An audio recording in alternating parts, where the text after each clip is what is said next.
time now for Midnight Baseball, episode number 79. Rookie Shadows. Fun players, young and old. I'm going to mix them all together here in episode 79 and get you caught up to date what's going on in Major League Baseball. Trivia from last time. Runs.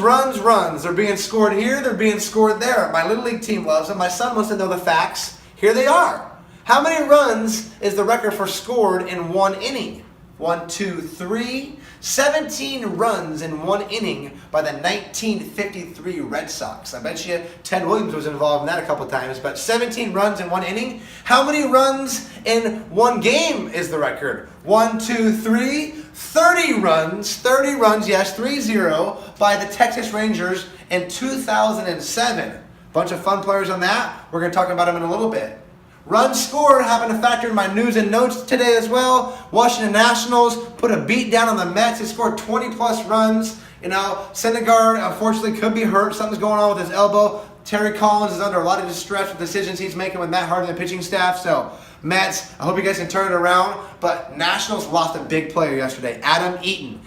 Eaton, the scrappy center fielder, was running to first base really fast, lunged really hard, kind of hurt his knee, and then all of a sudden MRI comes back. ACL out for the season. Nationals are going to be hurting for that injury, but they got Rendon, they got Wieters, they got Harper, they got Worth. They got guys to back it up, and Murphy as well, okay? But here's the thing, remember players, don't lunge at first base. Don't slide at first base. Just sprint right through the bag, and then worry about sliding and doing things at second base and third base. Home's different. Each bag has a different set of rules. Know that. I'm not saying don't be hustling and anything disrespectful to Adam Eaton because I love what he does, but when you overextend yourself, sometimes you get injured, and that happened. Also overextending himself, trying too hard, might be Shelby Miller. The suspense, horror, thriller movie is getting worse and worse for the D-backs and Miller. He's out for at least another year. Torn UCL. What else can you say? Come back, Shelby Miller. Work hard, rehab, and try to get a happy ending to this long baseball career movie that's been going on for you. We're cheering for you at Midnight Baseball. Shelby Miller, get healthy. All right, big shadows, like we keep talking about. Who are these big shadows? Boog Powell. Boog Powell, the big power-hitting man that we all heard about in the 60s and 70s, winning 2 World Series with the Baltimore Orioles, 250-plus home runs. I mean, this guy was awesome and a huge staple of a figure. His name is John Wesley Powell from Key West, Florida. 6'4", 245 pounds. A name that is recognized in baseball history. And then what's this? A Whispers? Whispers of another Boog Powell? 5'9", 185 pounds from Southern California? Oh, he gets suspended for PEDs? Traded to the Mariners? And then yesterday, Mr. Boog Powell in the Shadows has his Major League debut and gets called up to pinch hit. Indians do a pitching change. And then what Scott Service, the manager of the Mariners, do? He subs out little Boog Powell. So, Mr. Herschel Mack Boog Powell from California didn't even get to appear in his first Major League appearance. Now, he started today for the Mariners and had to get to break the ice. So, Boog Powell, we see you. You got big shoes to fill. We're cheering for you at Midnight Baseball. Get over your PED suspension. Come back. Be a ball player like the original Boog Powell and live up to that nickname. And there is no family resemblance at all. Who knows? Maybe they got big boogers or what, but no family resemblance. Boog Powell, fun story.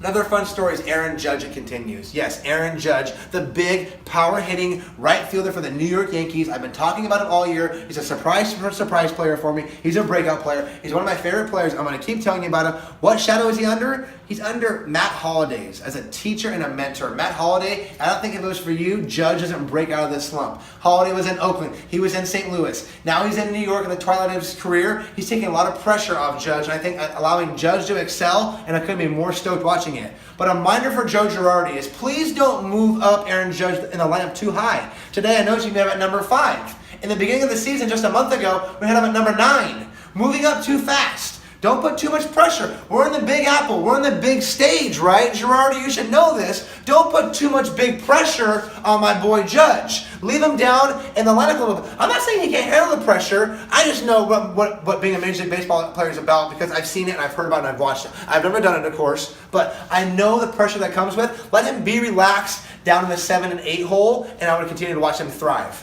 All right? Trivia from last time. Gosh, I'm having a fun time today. Trivia. In the 2007 Rangers that scored those 30 runs, I looked at the lineup. Kenny Lofton was in center field. Sammy Sosa was in right. There was one player in that starting lineup that is still in a starting lineup today in 2017. Who is that player? Tell me, and I'll be very happy that you're an awesome baseball trivia person. Shout out. Shout out is going to Mr. Ngoepe. Ngoepe got credit for being the first ever African-born player to play in Major League Baseball. Made an appearance with the Pirates this last week. Came back and got another start. Got 4 hits. You're awesome. Your story is even more amazing. You grew up in Johannesburg, South Africa. Your mother was an attendant for the Rowberg Mets baseball club. Yes, Rowberg Mets, which is in Johannesburg. His mom lived on campus there. So Ngoepe and his brother actually lived on the thing as well. So they grew up that when he was 14, 15. He went to Italy, got taken away, he was so good at baseball. He got seen in 2008 by the Pirates, got signed in 2008. I thought that was very interesting. From 2008 to 2017, 9 years he's been a Major League Baseball player, okay? And he just made it this year. So props to you, my friend, for not being the first ever African-born baseball player, because the shadow you are living in is Mr. Al Cabrera from 1913 from the St. Louis Cardinals. Al Cabrera was born in the Canary Islands, which is part of Africa, and he gets credit for being the first African-born player. But some people want to forget that because you're a more sexy story. I think you're a sexy man. I love your story. I'm giving you credit.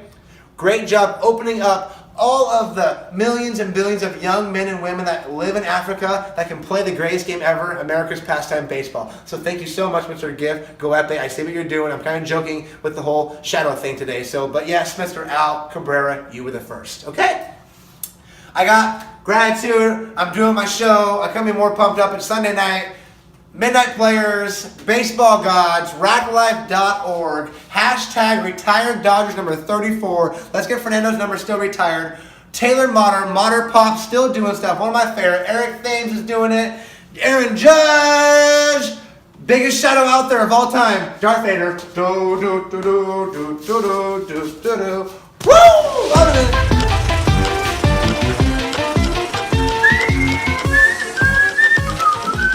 Hey, don't worry. I'm happy. I went 4-0 last week. Can you believe it? Wee! No, you like to just keep picking. Larry keeps picking them winners. Go with Braves tomorrow over the Mets. The amazing Mets are an amazing hot mess. Julio Teheran, Braves tomorrow. Bye-bye now.